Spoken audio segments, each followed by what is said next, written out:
Hello, science family. Today we are going to be going over lab 17, which is going to be do a mass to mass relationship.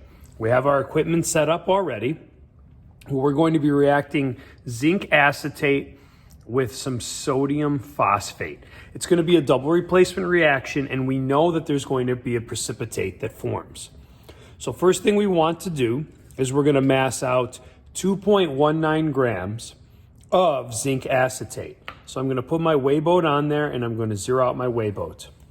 I'm then going to add 2.19 grams of zinc acetate. So let's add little by little. And we're almost there. Oh, went a little too much.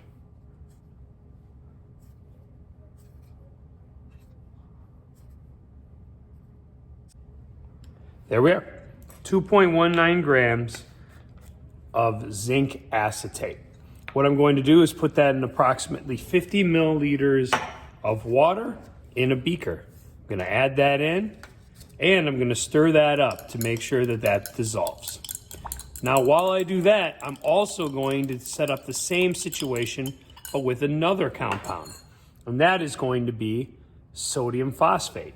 So to do that, I'm going to use a different weigh boat, zero it out, and now for the sodium phosphate, I'm going to add about 2.7 grams with a fresh little spatula. Let's do that. 2.7 grams. Got about 1 gram, 1.5, almost 2. Now we're getting close. Let's do a little at a time. 2.7 is what we're aiming for. Closer, almost there. 2.6, 2.69. There we go. 2.70 grams. And that is of sodium phosphate, Na3PO4. All right, we're going to do the same thing. About 50 milliliters of water in a beaker, and we're going to add that in there and stir that up. So now we're going to have two compounds that are dissolved in water, so they're going to be aqueous.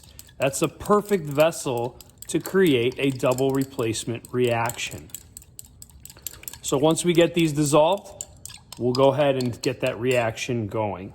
Something else we want to make sure that we do is before we use our filter paper, we're going to need this for our data table.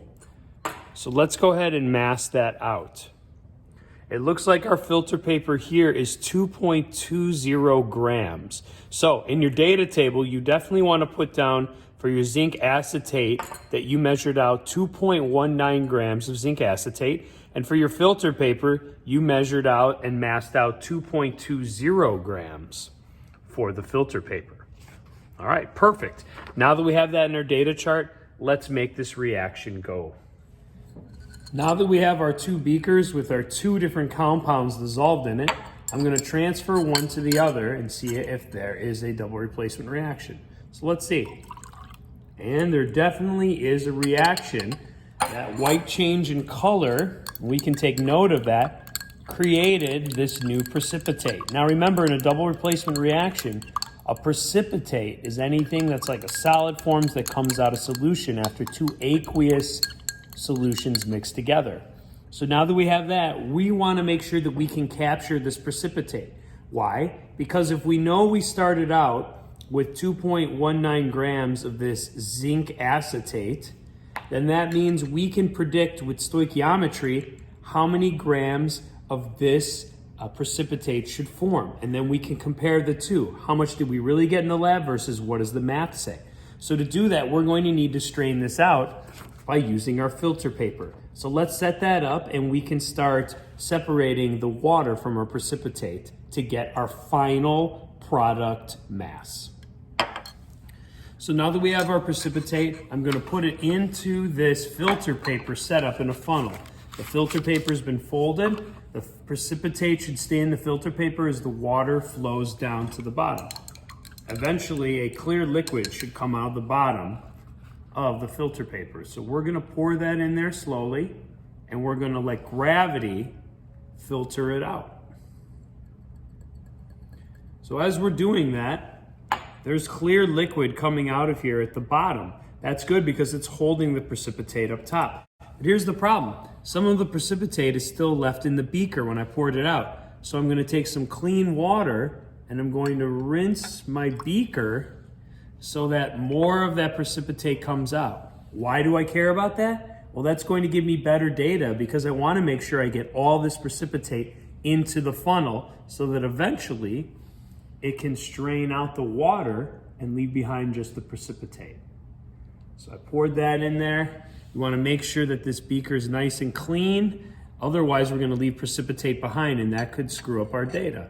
So I'm just going to rinse it a little bit more just on the inside to get all the precipitate out and put that in the filter.